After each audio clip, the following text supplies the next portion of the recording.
जय हिंद दोस्तों, एक बार फिर से आप लोग का बहुत बहुत स्वागत है हमारे ऑफिशियल यूट्यूब चैनल अविजन एसएससी बैंक एग्जाम्स पे। मैं हूं आप लोग के साथ उर्वशी सिंघी और आज का जो हमारा टॉपिक ऑफ डिस्कशन दोस्तों रहने वाला है वो रहने वाला है top 10 current affairs based on 19 अप्रैल 2022। आशा करते हैं कि आप लोग सब लोग घरों में बिल्कुल अच्छे होंगे, सुरक्षित होंगे। सेशन को स्टार्ट करने से पहले दोस्तों मेरी आप लोगों से एक छोटी सी रिक्वेस्ट रहेगी कि जो भी हमारे चैनल पर नया जुड़ा है या फिर इन वीडियोस को पहली बार देख रहा है, make sure that you hit the subscribe button, also don't forget to press the bell icon, also share this video with your friends as well. सिर्फ इतना ही नहीं दोस्तों, आप लोग हमारा ऑफिशियल टेलीग्राम चैनल अविजन इंस्टीट्यूट के ग्रुप को भी जरूर ज्वाइन कीजिए ताकि जब भी कोई नई वीडियो में डालूं सबसे पहले नोटिफिकेशन और लिंक आप लोगों को पीडीएफ के साथ वहां पर मिल जाए। तो चलिए फिर स्टार्ट करते हैं आज के हमारे सेशन का पहला क्वेश्चन आपके और मेरे साथ हमारी स्क्रीन पर दोस्तों ये रहा।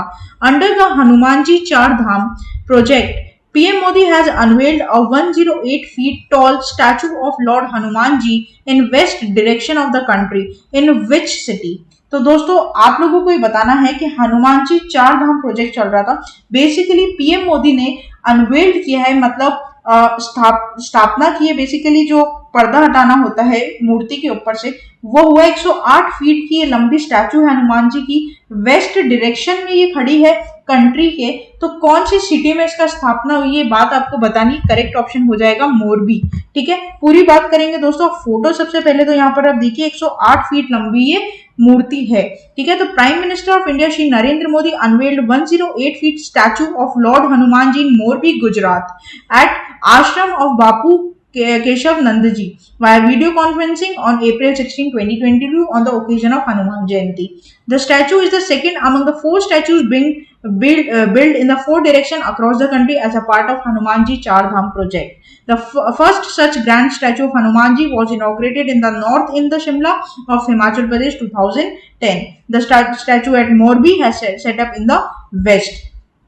Third statue will be set up in the south of Rameshwaram, and similarly final statue will be establish in the east in the West Bengal. तो बेसिकली यहाँ पर क्या होगा, देखो चार जो आपके हनुमान जी की यहाँ पर दोस्तों स्टैचू एस्टेब्लिशमेंट होगी। आप पढ़ रहे हो जैसे जैसे ये जो ऑलरेडी यहाँ पर नॉर्थ में हो चुकी शिमला में, वेस्ट में मोरबी में, गुजरात में हो जाएगी, तमिलनाडु में हो जाएगी आप लोगों की साउथ में, और आपकी ईस्ट में हो जाएगी वेस्ट बंगाल में। ठीक है, तो ये बात आप लोग यहाँ पर क्या करना, ध्यान रखना, इंपॉर्टेंट यहाँ पर रहेगा। नेक्स्ट चलते हैं, the phase 2 of Svanidhi se Samriddhi has been launched in how many cities.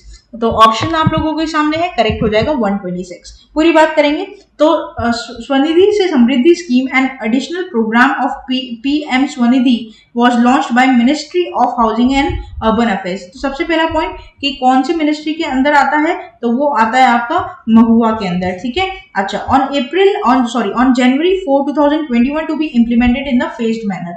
The Swarnidhi से समृद्धि program maps the socio-economic profile as a PM Swarnidhi beneficiaries and their families, right? तो फेज 1 यहाँ पर लॉन्च हो चुका है, फेज 2 भी यहाँ पर लॉन्च हो। देखो फेज 1 में क्या है, फेज 1 2020-21 में लॉन्च होता है 125 सिटीज में to cover approximately 35 lakh street vendors and their families, right. Phase 2 है महुआ के अंडर लॉन्च हुआ है दोस्तों। अच्छा, एडिशनल 126 सिटीज यहाँ पर कवर की जाएगी और 28 लाख स्ट्रीट वेंडर्स को यहाँ पर कवर किया जाएगा with their families. Total target क्या है, 20 लाख स्कीम सैंक्शन होगी, has been under the phase 2 for the financial year 22 and 23. The remaining cities would be added to the program gradually. धीरे धीरे क्या करेंगे, रिमेनिंग सिटीज को भी इससे क्या कर देंगे दोस्तों, ऐड कर देंगे। ठीक है, तो ये बात आप लोग क्या करेंगे, ध्यान रखेंगे, इंपॉर्टेंट आप लोगों के लिए रहेगा, स्पेशली कि कौन से मिनिस्ट्री के अंडर है, तो ministry of housing and urban affairs. Next चलते हैं क्वेश्चन नंबर 3 के ऊपर, द उड़ान स्कीम। अब उड़ान का फुल फॉर्म क्या है दोस्तों, आपका उड़े देश का आम नागरिक। ठीक है, तो यहाँ पर the Udan scheme of the ministry of civil aviation has won the prime minister award for excellence in the public administration 2020 under which category. कौन सी कैटेगरी के अंडर दोस्तों यहाँ पर इस स्कीम को बेसिकली एक्सीलेंस अवार्ड के लिए यहाँ पर किस कैटेगरी के अंदर रखा गया है, तो यहाँ पर हो जाएगा आपका इनोवेशन, राइट। तो पूरी बात करेंगे, द रीजनल कनेक्टिविटी स्कीम उड़ान, जैसे मैंने आपको बढ़ाया, उड़े देश का आम नागरिक, the flagship scheme of ministry of civil aviation have been selected for prime minister award for excellence in public administration 2020 under the category of innovation general centre. ठीक है, तो ये एक इंपॉर्टेंट पॉइंट रहेगा कि कौन सी कैटेगरी के अंदर है दोस्तों, तो इनोवेशन के अंडर यहाँ पर रहेगा। The scheme lay emphasize on the good governance, qualitative achievements and last mile connectivity rather than the only on achievement of the quantitative targets, right. तो ये बात ध्यान रखना आप लोग के लिए बहुत इंपॉर्टेंट है कि ये बेसिकली दोस्तों एक रीजनल कनेक्टिविटी स्कीम है। दूसरी बात, ये फ्लैगशिप स्कीम है मिनिस्ट्री ऑफ सिविल एविएशन की, right. The award has launched by the government of India in 2006 to acknowledge and recognize the reward of the extraordinary and innovative work done by the district and organization of the central and state governments, right। The award comes with a trophy, scroll and an incentive of 10 lakh rupees, right। तो ये बात भी आप लोग इधर क्या करेंगे, ध्यान रखेंगे, बहुत इंपॉर्टेंट यहाँ पर रहेगा। नेक्स्ट चलते हैं क्वेश्चन नंबर 4 के ऊपर। How much amount of capital infusion have been done by the government of NICL, UICL, OICL insurance companies in April 2022। Now this comes for the finance awareness, right. Finance awareness के लिए important question बन सकता है कि government of India ने NICL, UICL और OICL में जो कि इंश्योरेंस कंपनीज है उसमें कितना फंड कैपिटल इन्फ्यूज के, इन्फ्यूज मतलब इन्वेस्ट किया है, ठीक है, एक तरीके से मान लो। तो यहाँ पर आप लोग के ऑप्शन से करेक्ट हो जाएगा 5000 करोड़ रुपए, राइट। तो पूरी बात करेंगे तो NICL को यहाँ पर 3700 करोड़ रुपए दिए गए हैं, OICL को 1200 करोड़ और UICL को 100 करोड़ रुपए, राइट। ऑथोराइज कैपिटल इन लोगों की क्या क्या है, मतलब इन लोगों का दोस्तों ऑथोराइज क्या क्या कैपिटल है ये भी आप याद करने की जरूरत नहीं है, बट डेफिनेटली ये पॉइंट आप लोगों को याद करना पड़ेगा।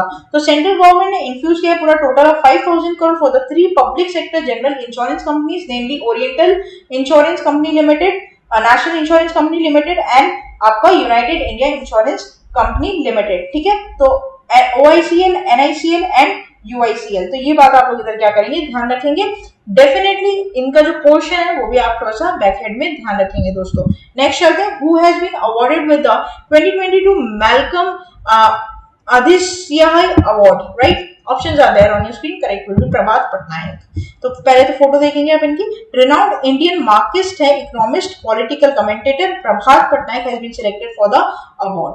The Malcolm Adici Award, given annually by the Chennai-based Malcolm and Elizabeth Adici Trust since 2000, and distinguished contributions for the development studies। अब ये अवार्ड में है क्या, साइटेशन मिलता है, प्राइज मनी मिलती है 2 लाख रुपए की, ठीक है। तो ये भी आप लोग क्या करेंगे, इधर ध्यान रखेंगे। डेफिनेटली इनका नाम आपको याद रखना होगा, नाम पे इनका क्वेश्चन बन जाएगा। डेप्थ में आपसे नहीं पूछेगा, साइटेशन और प्राइज मनी पर क्वेश्चन पूछ सकता है। नेक्स्ट चलते हैं क्वेश्चन नंबर 6 के ऊपर।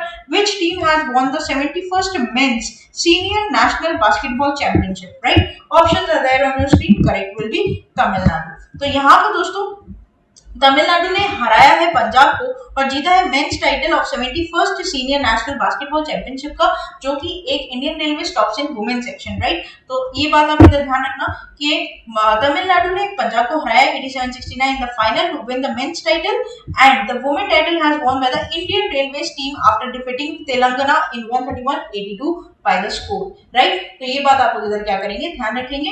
डेफिनेटली आपके स्पोर्ट्स के हिसाब से क्वेश्चन बन सकता है। नेक्स्ट चलते हैं क्वेश्चन नंबर 7 के ऊपर। April 17 is observed every year as which of these days, ठीक है। तो यहाँ पर अप्रैल 17 को कौन से दिन के हिसाब से ऑब्जर्व किया जाता है हर साल, ये बात आपको बतानी है। ऑप्शन आप लोगों के सामने और करेक्ट हो जाएगा, वर्ल्ड हेमोफीलिया डे। तो यहाँ पर वर्ल्ड हेमोफीलिया डे दोस्तों ऑब्जर्व किया जाता है 17 अप्रैल को, और बेसिकली जो ब्लीडिंग डिसऑर्डर्स होते हैं उनको उनके लिए अवेयरनेस और अंडरस्टैंडिंग लाने के लिए इस दिवस को मनाया जाता है, ठीक है। 2022 में 33वां वर्ल्ड हेमोफीलिया डे मनाया गया है, और यहाँ पे देखो थीम दी गई है, तो थीम तो आपको याद करनी नहीं है, ठीक है। Access for all partnership policy progress, engaging your government integrating inherited bleeding disorders into national policy, right. तो ये बात आप लोग इधर क्या करोगे, ध्यान रखोगे। The day is being held in since 1989 which mark the birthday of Frank Schnabel, founder of the World Federation of Hemophilia, right. तो यहाँ पर हेमोफीलिया डे कब मनाया जाता है, 17 अप्रैल को। 2022 का थीम आप लोगों को ध्यान रखना है, ठीक है। नेक्स्ट चलते हैं क्वेश्चन नंबर 8 के ऊपर। Which bank has launched the FYN portal exclusively for business banking and corporate clients. तो आपको बताना है इनमें से कौन सी कमर्शियल बैंक ने FYN पोर्टल लॉन्च किया है बिजनेस बैंकिंग के लिए और कॉर्पोरेट क्लाइंट्स के लिए, ठीक है। ऑप्शन आप लोगों के सामने है, करेक्ट हो जाएगा कोटक महिंद्रा बैंक। तो दोस्तों Kotak Mahindra bank has launched the new enterprise portal Kotak YFN exclusively for the business banking and corporate clients, right. तो बेसिकली जो Kotak YFN banks customer can carry all trade and services transaction with a seamless experience in the unified view across all products and platforms. YFN is a future-ready one-stop digital corporate portal which will offer comprehensive digital banking and value-added services across all products, including trade and services, account services, payments and collection. तो basically यहाँ पे दोस्तों Kotak Mahindra bank ने एक अपने business banking और corporate clients जो बड़े क्लाइंट्स होते हैं दोस्तों उनके लिए YFN पोर्टल बनाया है, डिजिटल प्लेटफॉर्म बनाया है जहां पर वो लोग क्या कर सकते हैं, वन स्टॉप डिजिटल ट्रांजेक्शन्स कर सकते हैं और ट्रेड एंड सर्विसेज ले सकते हैं, अकाउंट्स की सर्विसेज ले सकते हैं, जैसे ओवरड्राफ्ट हो गया, क्रेडिट फैसिलिटी हो गई, जो भी इनकी सर्विसेज होती है बैंक की वो इस पोर्टल पर या फिर इस प्लेटफॉर्म पर ले सकते हैं, उसको एंजॉय कर सकते हैं। ठीक है, तो ये आपको ध्यान रखना है कौन से बैंक के। अब देखो बैंक में दोस्तों एक तो टैगलाइन आपको याद रखनी पड़ती है, ठीक है, हर बैंक की टैगलाइन आपको याद होनी चाहिए, हेडक्वार्टर याद होना चाहिए। ठीक है, ये एक इंपॉर्टेंट पॉइंट यहाँ पर रहता है, डीसीओ का नाम भी आप लोगों को याद होना चाहिए। अब इसका ऑब्जेक्टिव भी आप लोग देख लेना और किसको कौन से सेक्टर को टारगेट कर रहा है ये भी आप लोगों को याद रहना चाहिए। नेक्स्ट चलते हैं क्वेश्चन नंबर 9 के ऊपर, the world voice day is observed annually on. तो दोस्तों ये हो जाएगा correct April 16। Now theme is important, theme क्या है, लिफ्ट योर वॉइस। ठीक है, तो 16 को मनाया जाता है हर साल to demonstrate the enormous importance of voice in the daily life of the people. Definitely दोस्तों आवाज की तो जरूरत सबको ही होती है, बिना आवाज के तो कैसे कुछ होगा, है ना। तो वर्ल्ड वॉइस डे मनाया जाता है 16 अप्रैल को। आपको 2022 का थीम याद रखना है, लिफ्ट योर वॉइस। नेक्स्ट चलते हैं question number 10, last question of this session के ऊपर, which day is commemorated as the Save the Elephant, है ना, Save the Elephant Day। ये कौन से दिवस को मनाया जाता है, ऑप्शन आप लोगों के सामने है, करेक्ट हो जाएगा आपका 16 अप्रैल ये। ठीक है, तो यहाँ पर कोई थीम नहीं है, तो save the elephant day celebrated on April 16 every day to raise awareness about the dangers elephant face in various difficulties they have to overcome to live. The day is established by Thailand-based elephant reintroduction foundation to spread awareness among the general people about the significance and consequences of their action or inactions on the future elephants, right? तो किस तरीके की रोजमर्रा की जिंदगी में जो इन्हें फेस करने पड़ते हैं दोस्तों, डेंजर्स डिफिकल्टीज, उसको ओवरकम करने के लिए, उसको लिव करने के लिए, ओवरकम करने के लिए इस दिवस को यहाँ पर मनाया गया है। According to WWF data at present the population of these elephants genre is 20,000 to 25,000। ये बात भी आप लोग इधर क्या करोगे, ध्यान रखोगे, आपके एग्जाम के लिए यहाँ पर इंपॉर्टेंट रहेगा दोस्तों। ये था हमारा पूरा टॉप 10 करंट अफेयर्स का सेशन। आशा करते हैं कि सेशन आप लोग को अच्छा लगा होगा। अच्छा लगा तो दोस्तों लाइक जरूर कर दीजिएगा, बेल आइकन को प्रेस कर दीजिएगा ताकि जब भी नई वीडियो में डालूं सबसे पहले नोटिफिकेशन आप लोग के पास आ जाए। तब तक के लिए आप लोग बने रहिए हमारे साथ। Thank you so much and have a nice day.